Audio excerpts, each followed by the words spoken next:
Coach Joe here. I got my man Dave, the Axiom Fitness Academy, and we're going to break down in this video how to coach the goblet squat. And what you'll find is that this video and all of our other squatting variations are going to connect up to our bodyweight squat. And so all the cues that we've already gone through in those videos are going to apply here, and now it's just about how we're going to load the body. So assuming that we're doing the goblet squat, we've already done a bodyweight squat with this client. Or we should have done a bodyweight squat with this client. So we're gonna have a good idea of what their setup is like. So what I'm gonna have Dave do is I'm gonna have him set his feet up in a position that feels comfortable for him squatting. I want him to grab the kettlebell really kind of by the horns, we call it, which means as close to the base of that kettlebell as possible, and bring it right up to the chest. So I'm gonna have Dave bring that up. Now, I'll say it out here. Obviously, we can goblet squat with a variety of tools and implements. You can do this with dumbbells, which may be more comfortable for some clients, or maybe you don't have access to kettlebells. But for the most part, our position and a lot of our main cues are gonna remain the same. The only thing that's gonna be different here with the kettlebell is gonna be this inward tension that we're creating. But we wanna go back to our main checkpoints for the squat. First thing is gonna be the feet. I know Dave has great ankle mobility, great hip mobility. We're all gonna be jealous of this too. And so he's in a good position for him. Might be more narrow than I would squat, but we've already established that. And Dave's got a good strong grip on the kettlebell. And then as far as setup goes, as we start to load the body, we also want to think about how are they holding it? Are we setting them up for success with stability, with tension?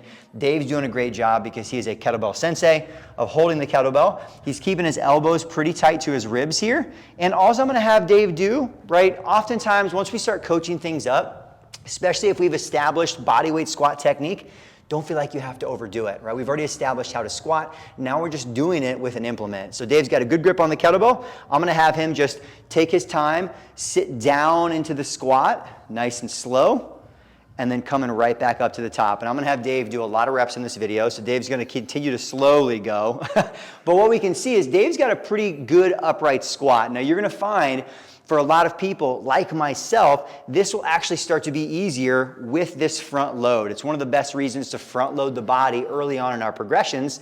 The kettlebell can be a great tool to do it. Dave's also doing a good job of keeping it really close to his chin. You know, if it's the dumbbell, I talk about the hamburger squat. Like you got it right here next to your face. Now let's say Dave was struggling with this kettlebell, kind of pulling him forward a little bit as he sits down. This is where there's a little bit of flexibility here. So Dave, come back up top. I might just tell him and say, Dave, feel free, stay strong in your arms, but just push it out in front a little bit as you go down.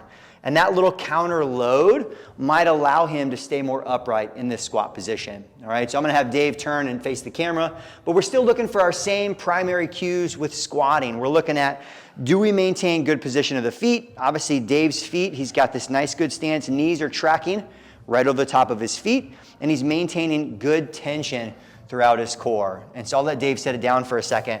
But one of the common errors that we might find with our goblet squat, once we start front loading the body, as I mentioned, is gonna be either that pulling forward because of the weight, or sometimes also a little bit of like this collapsing of our mid-back.